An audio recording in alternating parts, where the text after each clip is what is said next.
Buenas noches, bienvenidos a Sala de Prensa de Noticias Caracol Ahora. En los últimos días han aumentado las denuncias que hemos mostrado en nuestras emisiones por robos a residencias, a peatones y a conductores de carros particulares. Aunque las autoridades reportan que esos casos se están reduciendo, la percepción de muchos ciudadanos es que los ladrones están aprovechando la soledad de algunos sectores por las medidas de aislamiento. Repasemos algunas de las cifras en ciudades como Bogotá, por ejemplo. La policía en la capital asegura que al comparar las cifras de 2019 y lo corrido del 2020, por ejemplo, los atracos se han reducido en un 35%, los hurtos a residencias en cerca de un 40%, y en localidades como Kennedy y Puente Aranda, los robos de carros y motos han disminuido en un 30%. Pero entonces, ¿por qué la diferencia entre las cifras oficiales y la percepción de los ciudadanos? ¿Qué es lo que está pasando? Vamos entonces a hablar hoy de este tema y por ello hemos invitado a Luis Anaya. Él es experto en seguridad y gerente de Savi, una empresa precisamente dedicada a este tema. Señor Luis, bienvenido a Sala de Prensa de Noticias Caracol Ahora. ¿Cómo está?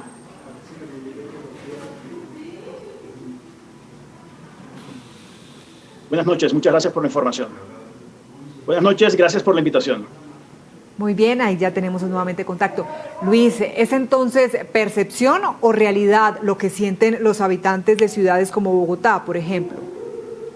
Sí, son dos variables totalmente diferentes y cuando se analiza la seguridad ciudadana toca entrar a fondo y revisar.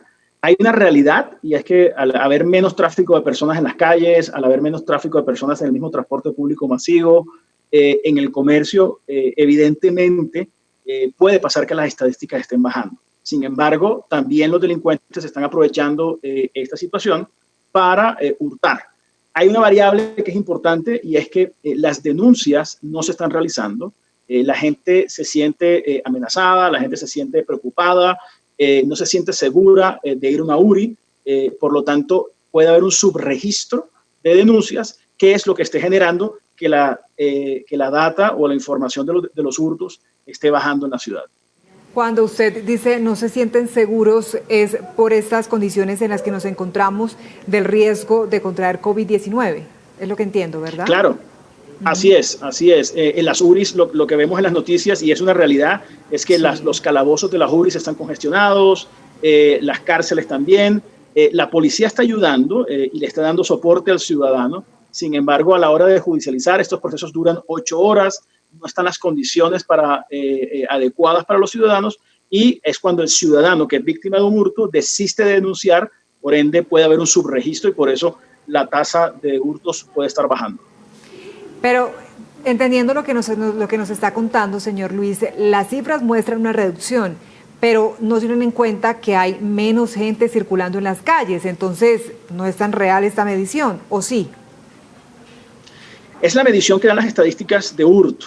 Lo que pasa es que la percepción sigue siendo que hay más inseguridad, que es lo que sentimos cuando vamos a la calle, porque precisamente los pocos casos que se siguen presentando de hurto a residencias, de hurto a comercio y de hurto a persona son los que generan esta percepción de inseguridad. Sin embargo, las estadísticas de denuncias del periodo de abril versus abril del año pasado pues son menores por lo mismo, porque la gente no está denunciando y evidentemente hay menos personas en las calles.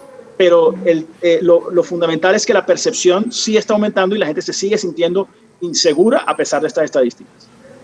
¿Cómo pueden actuar las autoridades? Porque la policía, por ejemplo, tiene que estar pendiente ahora de los indisciplinados que no están acatando esas medidas de aislamiento. Así es, la prioridad para las autoridades en este momento es supervisar de que se esté cumpliendo las medidas de aislamiento. Sin embargo, cuando se presenta un hurto, la policía actúa y funciona muy bien, pero por ejemplo, una forma de ayudar es activar y que funcione muy bien la página web de la Fiscalía para realizar denuncias online. Tenemos información de que en las últimas semanas esta página no ha estado funcionando, ha estado lenta, y obviamente se vuelve un procedimiento engorroso para la víctima y para el ciudadano para realizar un proceso de denuncia. Esto dificulta el proceso y por ende la gente no denuncia, no se siente acompañada, a pesar de que la policía asiste, pero si tú no colocas una denuncia y no hay un debido proceso, la víctima no se siente acompañada y eso agudiza la sensación o la percepción de inseguridad. Claro, entonces también nuestro papel como ciudadanos es colaborar con ese tipo de denuncias, facilitando también la labor o agilizando un poco ese proceso de denuncia. Me llama la atención y quisiera que nos detuviéramos un momento en este tema y es, ¿qué es lo que está pasando? ¿Los ladrones, la delincuencia está aprovechando este momento y realmente está en un espacio aún más fácil para hacer de las suyas? ¿O cómo interpretar? Y a la vez le pregunto, ¿qué tenemos que hacer nosotros como ciudadanos? Ahora tenemos que estar mucho más alertas. ¿Qué es lo que está pasando? A ver, este proceso ha tenido, como la misma pandemia y el mismo proceso de aislamiento, varias etapas. Al inicio, cuando estaba absolutamente las ciudades cerradas, porque hubo un momento en que realmente la gente no salía, comenzaron a incrementarse los atracos, comenzaron a incrementarse los robos con intimidación en los locales comerciales, y estas eran unas bandas estructuradas y especializadas que estaban atacando el comercio. Ahí las autoridades reaccionaron, tomaron algunas medidas, algunas recomendaciones en cuanto a seguridad. Obviamente el comercio estaba iniciando operaciones, las calles estaban muy solas, se tomaron algunas medidas como recortar vigilancia, recortar guardas. Por lo tanto, se generó una vulnerabilidad para el comercio y una oportunidad para los delincuentes. Por otro lado, también se incrementó mucho el hurto con tarjeta de crédito, la suplantación se incrementó el hurto electrónico, porque obviamente las transacciones por este medio fueron aumentando, y esto también generó unas problemáticas y unas pérdidas para el comercio. Para las personas, digamos que el hurto a personas, puntualmente el que más enfatiza o el que más afecta al ciudadano, que es el hurto a celulares, sí puede haber disminuido, porque evidentemente las personas están saliendo menos a las calles, pero sí estamos viendo que hay más hurtos a residencias, más hurtos al comercio y algunas bodegas y al transporte puntualmente, porque no hay, digamos que, un tráfico habitual. Y las recomendaciones es siempre enfocarse en la prevención. Yo creo que esto va a durar por mucho más tiempo, y la recomendación que le hacemos al comercio, al ciudadano en general, es trabajar muy de la mano con las autoridades, armar programas de prevención y protocolos estrictos en seguridad. Nos estamos enfocando mucho en el tema ambiental y de salud, que es muy importante. También las partes de seguridad tenemos que ser mucho más estrictos que como éramos antes, porque evidentemente hay menos gente en las calles y más vulnerabilidades. Sí, por ejemplo, ¿cuáles son esos protocolos en los que deberíamos detenernos también, además de los de bioseguridad, como usted bien lo menciona? A ver, hay ciertas horas que están identificadas como horas vulnerables, horas de alto riesgo para este tipo de negocios. Es importante tener protocolos de aperturas y cierres, manejo de efectivo. Si tenemos altos índices de manejo de efectivo o altos indicadores de manejo de efectivo, deberíamos montar un protocolo para transportar esos efectivos o esos valores de manera adecuada, o tener unas cajas fuertes para meter el efectivo, porque finalmente estos delincuentes, puntualmente en el comercio, van detrás del efectivo, no van detrás de la mercancía, no van detrás de los inventarios. Vemos muchas veces que roban son pocas cantidades de efectivo, pero le terminan robando el celular al empleado. Y reforzar mucho con tecnología, con cámaras, con sistemas de monitoreo, con alarmas, y tener una permanente comunicación con las autoridades. Los cuadrantes están funcionando muy bien, y creo que es parte de lo que deben hacer estas personas para reforzar sus protocolos de seguridad. Justamente hace un instante usted lo mencionaba, y es ese cambio que estamos viviendo como consecuencia de la pandemia, el comprar o sí, adquirir productos en línea. Entonces también estamos expuestos a otro riesgo, porque si bien ya es una costumbre que traíamos desde algún tiempo atrás, para muchos es nuevo esta forma, esta herramienta, y de pronto están también expuestos a esos riesgos en las páginas web, el uso de las tarjetas de crédito, en fin. Entonces, ¿qué recomendaciones le da usted a nuestros televidentes, a quienes están conectados con nosotros, para que tengamos en cuenta, porque realmente esos cambios llegaron para quedarse, ¿o no? Total. Este era un canal que venía creciendo en el pasar de los tiempos, y ahora con esto se ha duplicado, o en algunos casos se ha triplicado. Aquí hay que ser muy cuidadosos, no usar mecanismos de verificación en las páginas web. También están recibiendo muchas llamadas suplantando los bancos, llamadas suplantando a las personas que entregan las tarjetas de crédito. Cuidar mucho la información personal. Hoy en día el tema de la información personal está en manos de todo el mundo y tenemos que ser muy cuidadosos, pero principalmente comprar por canales seguros. Hoy en día la recomendación para evitar este tipo de suplantaciones, este tipo de fraudes que son muy comunes y que están incrementando fuertemente, es utilizar canales seguros que existen, que estén avalados, y si hay algún tipo de información que no es normal que la estén pidiendo o información en la cual sentamos que no estamos seguros, cancelar la transacción y comunicarse directamente con el banco para notificar. Los bancos están muy atentos y con unos programas activos, pero si la víctima o el tarjetaviente no se comunica con el banco o con las autoridades, pues nunca lo van a saber y nunca van a poder rastrear el posible fraude o la eventual transacción.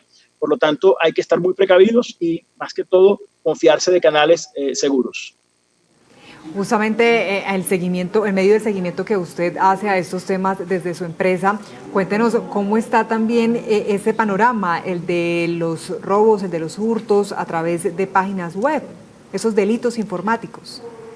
Se ha incrementado, al igual que las transacciones han aumentado, se han incrementado los delitos informáticos, se han incrementado las suplantaciones, pero también se han incrementado los hurtos, digamos que no menores, sino incluso hurtos mayores, los atracos y los asaltos. El robo hormiga, que es ese robo que se presenta en el comercio por parte de muchos clientes que entran a las tiendas, claramente ha disminuido considerablemente y por obvias razones. Ahora que comiencen a abrir centros comerciales o abrir algunas tiendas por departamento o el comercio puede llegar a incrementarse porque también los delincuentes van a sentir que la impunidad está aumentando, ya que las cárceles están congestionadas, están bloqueadas las cárceles, están bloqueados los calabozos de la juris. El proceso de judicialización es muy engorroso, que es una medida bastante disuasiva. Entonces hay que entender bien que hay varios escenarios y es uno, los delincuentes van a sentirse menos amenazados y obviamente hay un mercado que está necesitando abastecerse, porque finalmente estas personas también son grandes bandas que se abastecen y surten un mercado negro que es donde se va a vender. ¿Pero hay una modalidad específica que sea muy frecuente por esos días? Sí, el asalto. El asalto. No, el asalto está disparado, el asalto a tiendas, al comercio, a supermercados, en busca de efectivo está disparado. Al principio de la pandemia o del aislamiento veíamos que era un tema de saqueos o de posibles saqueos. Ahora lo que estamos viendo son asaltos a mano armada de bandas, 3 o 4 personas.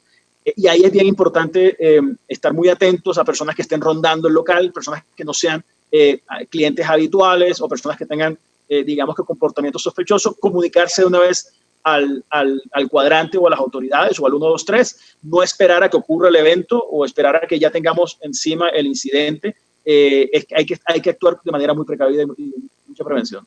Ahora que usted dice que ha incrementado esta modalidad, ¿tiene de pronto alguna cifra presente que nos pudiera compartir para hacer ese comparativo? Sí, al menos con nuestros clientes los incidentes han aumentado en un 20% a nivel de asaltos y eso es una cifra considerable y vemos que estos incidentes ocurren principalmente los fines de semana, mucho el domingo de ese porcentaje. Casi el 50% de los incidentes ocurren el domingo entre 4 y 6 de la tarde, que son horas donde hay mucho menos tráfico de lo habitual y obviamente las calles están más solas. No, me llama también la atención y creo que sería oportuno contarles a nuestros televidentes en qué consiste la empresa que usted lidera, cuál es ese acompañamiento que hacen, de pronto el servicio también que prestan. Así es, nosotros tenemos una unidad de negocio que se llama Plus, es una unidad que acompaña a esas empresas que son víctimas de hurto, tanto interno como externo, porque desafortunadamente, principalmente en el comercio o a las empresas, no solamente lo hurtan personas externas que los saquean, sino también los mismos empleados. Y nuestra compañía los asesora en todo el contexto, montándoles un programa de prevención de pérdidas, asesorándolos en qué tipo de mecanismos preventivos como cámaras, tecnologías, empresas de vigilancia deben de tener. Y en el caso de que ocurran incidentes, les damos asesoría jurídica, tanto laboral como penal. Muchas veces, o el principal problema que hay frente a casos de hurto que tiene cualquier empresa o cualquier persona, es que estos casos no se denuncian, no se judicializan, hay sensación de impunidad. Y es ahí cuando deben tener una asesoría jurídica, que es la que ofrece nuestra compañía, que es un servicio que funciona 24 horas al día, los 365 días del año, y le ponemos un abogado en la tienda, le ponemos un abogado en su casa, le ponemos un abogado en el lugar de los hechos para que los asesore, y muchas veces coordinamos esta relación entre las autoridades, la fiscalía y la víctima para que la víctima se sienta acompañada y podamos esclarecer los hechos y en algunos casos incluso recuperar la mercancía y por ende incluso tener condenas o medidas que sean disuasivas. Señor Luis Anaya, y en medio de ese acompañamiento tan completo que nos acaba de describir, que hace la empresa que usted lidera de seguridad, ¿cómo ha notado el comportamiento del ciudadano hoy en día a la hora de denunciar? Nosotros como periodistas nos encontramos con que después de ser víctima de algún tipo de hurto, pues las personas lo piensan 2 veces y dicen, es más el tiempo que voy a perder en denunciar que realmente en encontrar resultados. Lo ven ya como un desgaste porque no tienen tanta confianza en la justicia, en las instituciones. Usted que vive de cerca este panorama, cuéntenos cómo ve las cosas. Así es, en Colombia todavía la tasa de denuncia es muy baja, muy baja. Lo vemos puntualmente en el hurto de celulares, que es una de las principales problemáticas del país y de hurto a personas, y todavía hay un subregistro muy alto. Los procesos son muy largos, son engorrosos, hay mucha impunidad, se requiere invertir recursos, hay una doble victimización, porque no solamente le hurta a uno el celular, sino uno tiene que contratar a un abogado, tiene que dedicarle horas, días al proceso y muchas veces no sucede nada, por lo tanto esto desmotiva y desincentiva la denuncia. Colombia tiene una tasa de no denuncia y un subregistro muy alto. Y esto es muy complicado también para las autoridades porque no le da insumos ni información para poder activar investigaciones eficaces. Entonces el reto lo tendrían las autoridades, por ejemplo, con el fortalecimiento de las páginas web en denuncias, ¿o usted qué cree? Es un reto integrado. Realmente es una tarea en la cual tiene que actuar la policía, tiene que actuar la fiscalía, tiene que actuar la rama judicial. Ese papel es muy importante. Y por supuesto, la víctima, pero a la víctima tienen que darle todas las herramientas para que la denuncia pueda fluir y haya algún tipo de resultado. Y más allá de un resultado que es una condena, es un resultado de su denuncia fue erradicada, el proceso va en investigación, va en esta etapa, pero muchas veces la víctima se demora mucho más activando la denuncia y colocando toda la información y no recibe ningún tipo de retroalimentación. Es un proceso bastante articulado y que realmente en Colombia todavía hay mucho camino por recorrer. Sí, señor, todavía nos falta mucho, lamentablemente. Señor Luis, usted también es experto en seguridad carcelaria. ¿Cómo ve el panorama cuando por un lado nos estamos enfrentando a pedir justicia en todos los delitos que se presenten, que se registren, pero también por el otro lado está este riesgo a que sean contagiados y estamos viviendo también una crisis sanitaria? ¿Cómo ve usted este panorama, esa disyuntiva entre seguridad en las calles, pero también seguridad en cuanto a tema de salud? Muy complicado porque las cárceles están cerradas por obvias razones. No solamente hay un problema de hacinamiento histórico, sino hay un problema hoy de salud complejo. Por lo tanto, si hay un delincuente es capturado en flagrancia, es judicializado. No hay dónde trasladarlo, no hay dónde llevarlo. Si son hurtos menores, están quedando libres. Un hurto menor puede ser un hurto de un celular, el hurto de una prenda de vestir en el comercio, eso es un hurto menor. Y los otros delitos pues quedan en un calabozo en las URI, que es lo que estamos viendo últimamente, que la congestión en las URIs ha incrementado y es una problemática que en este momento, por lo menos en Bogotá, hay un gran debate entre el Ministerio de Justicia y la Alcaldía de Bogotá porque no hay una coordinación sobre responsabilidades y sobre un plan de acción. Históricamente es un problema que ha habido en Colombia y esto claramente hoy nos está pasando la factura a nivel carcelario, como ustedes lo mencionan, y es un problema que puede también llegar a incentivar la delincuencia, porque finalmente si el delincuente sabe que las cárceles están hacinadas y va a quedar libre, pues su riesgo de hurtar disminuye, el riesgo de que vaya preso. Entonces, esto es un problema muy complejo y es un problema que no tiene una solución en el corto plazo. Por el otro lado, también es importante, hay ciertas medidas que se toman que no son carcelarias, como la detención domiciliaria, que es bien efectiva, a pesar de que controlarlo tiene sus retos, es una buena medida disuasiva. Y por lo menos en el comercio hay una medida que ha funcionado muy bien y que nuestra compañía la hemos logrado como condena. Nuestra área jurídica ha logrado condenas o medidas no privativas de libertad que consisten en prohibirle el ingreso al delincuente en la marca o en el sitio o en el lugar donde hurtó. Si hurtó en un centro comercial y fue judicializado, nosotros hemos logrado medidas no privativas de libertad. Se le prohíben que vuelva a entrar a ese centro comercial por un periodo de tiempo. Estas medidas no congestionan las cárceles, son muy disuasivas y pueden funcionar muy bien. Personas que sean capturadas hurtando en el transporte público masivo, se les puede prohibir la entrada como mecanismo disuasivo. Tiene prohibido volver a entrar al Transmilenio o a cualquier transporte público masivo, o tiene prohibido entrar a cierto sector o a cierta zona. Y yo creo que estas son medidas que hoy deben comenzar a evaluar con mucha más rigurosidad y con mucha más profundidad, dado el problema que hay en las cárceles. Totalmente de acuerdo, es una propuesta pues muy interesante, pero lo cierto es que estamos también en un panorama muy difícil. Tenemos que cuidarnos en nuestra vida, nuestra integridad física, pero también todo lo correspondiente a esa seguridad en las calles. Usted ha sido muy amable, señor Luis Anaya, experto en seguridad y gerente de SAVI. Gracias por aceptar esa invitación de Sala de Prensa. Nos acompañó Luis Anaya, experto en seguridad y gerente de SAVI, una empresa de esa área. Nosotros hacemos una pausa y al regreso tendremos más en Sala de Prensa. Ya viene en Radar de Ricardo Espina. Ya volvemos.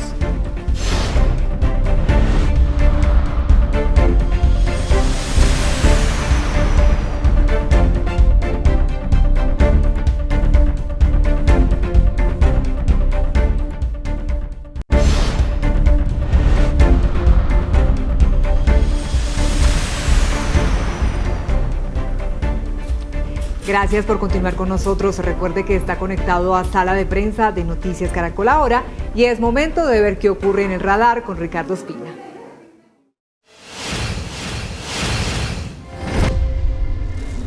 Muy buenas noches. Hoy entra en el radar una polémica que, de acuerdo con lo que ha sido la historia, ha venido sucediendo desde hace décadas en el país. Tiene que ver con la llegada de 53 militares del Comando Sur de los Estados Unidos el próximo 1 de junio a territorio colombiano. Comenzó todo con un comunicado de la Embajada de Estados Unidos en nuestro país, hablando sobre la llegada de este grupo de asesores para trabajar conjuntamente con Colombia en la lucha contra el narcotráfico.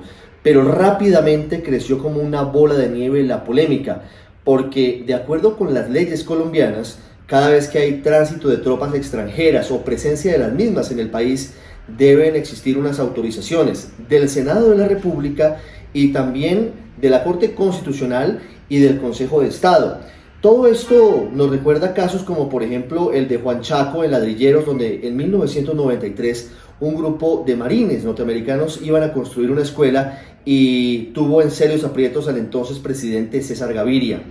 Luego, en el año 2008, el entonces presidente Álvaro Uribe intentó la llegada de varias bases militares estadounidenses a Colombia en los tiempos de mayor tensión política con el gobierno del fallecido Hugo Chávez. Hoy, ¿qué está sucediendo?